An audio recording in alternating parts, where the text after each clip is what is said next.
All right, same thing on this one, okay? So I'm going to show it a little differently. Y equals mx plus b, right? So we'll fill in the space for m, that's the coefficient of x, and we'll fill in the space for the b right here, okay? So again, I look at this line, the blue line on this graph, and the y-intercept, that's the first thing I would usually find, just because it's just visual, right? I don't actually have to calculate anything for the y-intercept. So I just look and see, where does this blue line go through the y-axis? Boom, I found it right there.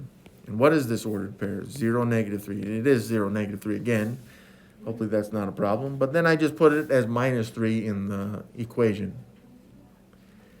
So finding the y-intercept, it's visual. Just look at the graph, figure out where that is. Next, all we got to do is find the slope. Now to find the slope on this one, we need any other ordered pair on this graph. And there's only one more that I think we can use on this, right? Because if I look, this blue line, it comes close to this ordered pair right here, but it's not right on that point right there. It's not really even close. This one's closer, but be careful. Some students are like, hey, it goes through that point, which would be 2, 0.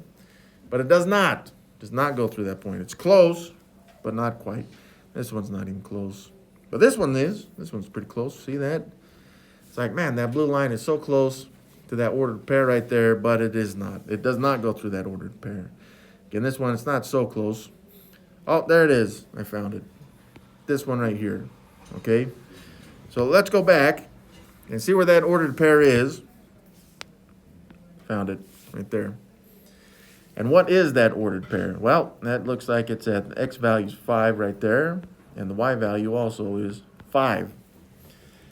Now, you could use the formula, the slope formula, to find the slope on this one. But I'm going to use the graph on this instead, because some of you prefer to use the formula, some of you prefer to just use the graph, and it doesn't matter which one you choose, okay? So I'd say from that purple point to the green point, I'd have to go up to this line, and then to the right to the point. So it goes up and to the right, that's for sure. Okay? It's just how far up do we go? Well, starting at the purple point would go up 1, 2, 3, 4, 5, 6, 7, 8. Now I counted lines. Some of you guys count the boxes, and that's fine too. 1, 2, 3, 4, 5, 6, 7, 8. Up 8.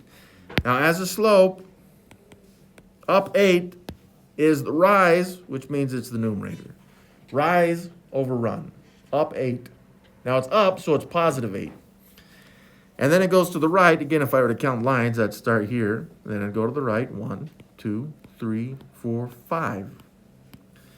So to the right 5, and again, you could count the boxes. 1, 2, 3, 4, 5. Still the same. To the right 5, that's the run. Not the runs, just the run. And that's to the right 5, which means it's positive 5. 8/5. Now, don't change these into mixed numbers, right? We don't like mixed numbers when we're using pure math like this. So just keep the improper fraction as 8/5. Right there, okay? And as it turns out, this would be slope-intercept form of this equation. Y equals 8/5 x minus 3. Boom, done. Just to expand on that just a little bit more, the y-intercept stuff, right? So it's called the y-intercept because, well, I mean, I hate to get into like deep English here, but it's like, it's where the blue line intercepts the y-axis, or just, I don't know, I prefer just to say that it goes through it, but intercepts makes math people sound smarter than we are.